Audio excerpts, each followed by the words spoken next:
So yeah, I was a really big Flaming Lips fan. So it was like, for us, it was, I guess Tony and I were both really big fans. I'm not sure about Shivaka, but yeah, it was like a big moment for us when they asked us to tour with them. I'm not sure how that happened. I'm not sure if they invited us or their management somehow hooked it up or not, but somehow we were on tour with them in Europe, and very exciting. I was a huge fan of Transmissions. Still one of my favorite records. Strangely, I'd never actually seen them live before. So the very first time that I saw them live was when we were on tour with them.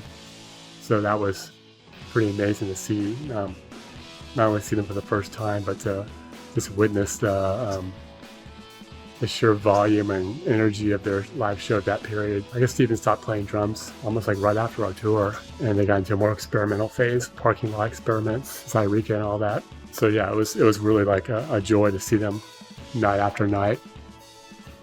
It was pretty, like, still one of the most amazing shows I've ever seen. So yeah, I was a big Lips fan.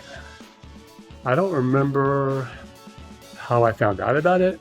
I can't really remember that anymore, but I know I was excited about it. So memories are pretty foggy. It was a while ago. What is that, like 28 years ago or something? So I do remember that when we first met them, we were really excited because they were so friendly and welcoming. And I remember that in particular, Steven and Ronald were actually fans of our music. They really liked our record. I don't remember if Wayne was or not, but I definitely remember that Ronald and Steven were.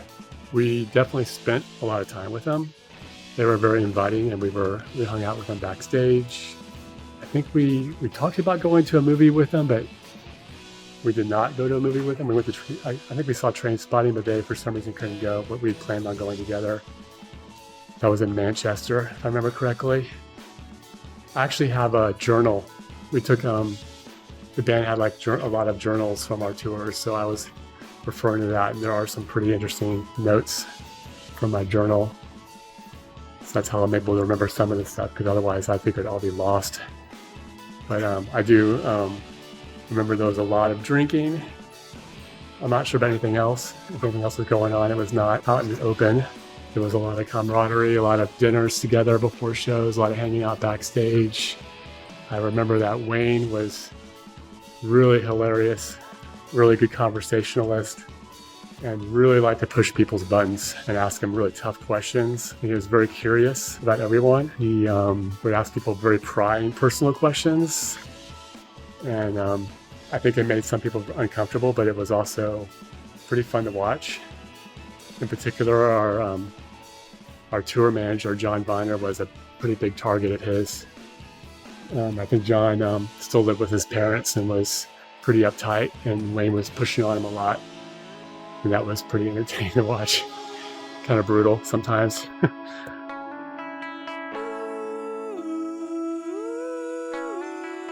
I remember Wayne would also, he would give us a little bit of a hard time. We were all college bred. Shiv and Tony and I all met at Tufts University. And I'm not sure about the Lips background. Just look into that, but I don't know if they went to college or not or what. But I kind of think that maybe Wayne didn't, because of the way he kind of hassle us and heckle us about our college bred naivety. One thing that I thought was funny, looking through my journal, I have a note about the very first time we met them. And I think they were sound checking when we, when I saw them for the first time. We arrived at the venue. It was in Glasgow, I believe. And we walk into the room and they're sound checking. As I mentioned, I've never seen them live before. And it was really loud, insanely loud. And we were actually a pretty quiet band. So it was kind of intimidating to see how, to understand the implications of the contrast between our sounds. And I think I was a little nervous about that, but it was also kind of refreshing. We weren't going to be competing with them on the sonically, and we were going to have our own space. So I think that was good for us in a way. But I do remember that, when they take the stage, the audience would all be, kind of leaning up against the rails, trying to get close to them. And then Steven would get behind his drum set, and he would kick his drum kick pedal, like 5 times, bam, bam, bam, as hard as he could. And the stage, like the entire audience would back up. And they realized what was coming. It was pretty funny to watch. Ronald, I remember being really friendly. He was pretty down to earth, kind of mysterious. He was into some strange hobbies. He talked about rolfing a lot, just some type of massage. And I don't remember too much about him. I just remember he was just really friendly, really down to earth. I have in my notes that he gave me some advice on the last night. Here is exactly what Ronald's advice to me was. Don't become bitter. And 2, don't let the band become your only identity or reality. Mike, of course, I don't think he said a word to us the entire time. He's a mysterious character. I have no idea what's going through that guy's head. I don't remember if there were any shows that were particularly good. I know that in general, the Flaming Lips fans were pretty receptive to us and didn't, I think they bought some of our records and shirts, and they cheered and they were friendly. I do remember there was a show that was pretty brutal. It was in the first show in Scotland, in Glasgow.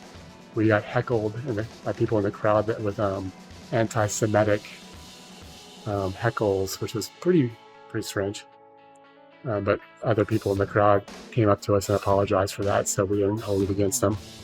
I think for me, it was just so much fun to be on a tour with a band that I genuinely loved. And every night, just going out and seeing them again, seeing the same show over and over again it was enthralling and captivating, and it was really fun to watch their fans. And they sounded great, and the songs were awesome. That record in particular, Clouds Taste Metallic. I think that those songs sound much better live than on record. So just the power and energy of the live show. It worked much better that way.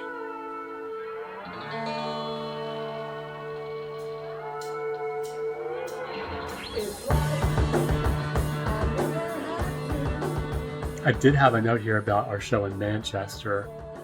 I said that it was one of our best shows ever, and that we connected with the crowd. There's a lot of university students, and people were singing along. So we had fans that actually knew us, and there was a request for our song TV Movies.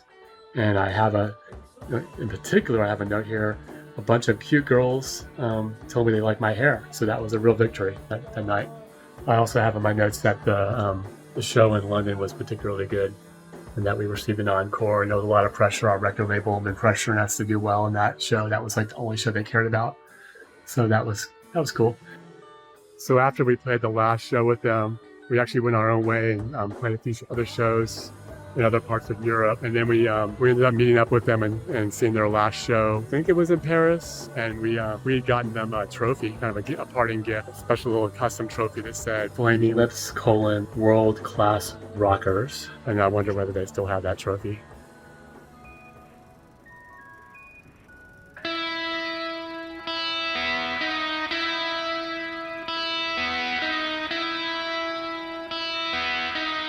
So Steven is from Houston, where I'm from, and I was wondering whether I'd ever see him in Houston, but I don't think I guess I saw them a couple times playing shows. I saw them actually play at the White Oak Music Hall in Houston, and I was holding my phone up, taking a video because I wanted to show my son what their shows were like, and a big beach ball came my way, and a guy behind me went to go hit the ball, and he knocked the ball and my phone went flying like 50 feet into the crowd. This is the first song of the show. And so I was like really stressed out the whole show. I figured I'd never find it, and it was unlocked. The show was amazing. And then after the show was over, me and my buddy, we walked around for like 30 minutes looking for my phone. We found it face down on the ground. So that was kind of a miracle. Yeah, I think Tony and Shiv were actually wore those furry costumes at one of their shows, but I never had. I think I'd left Boston, so I wasn't connected with that, and I never really reached out when I was living in LA.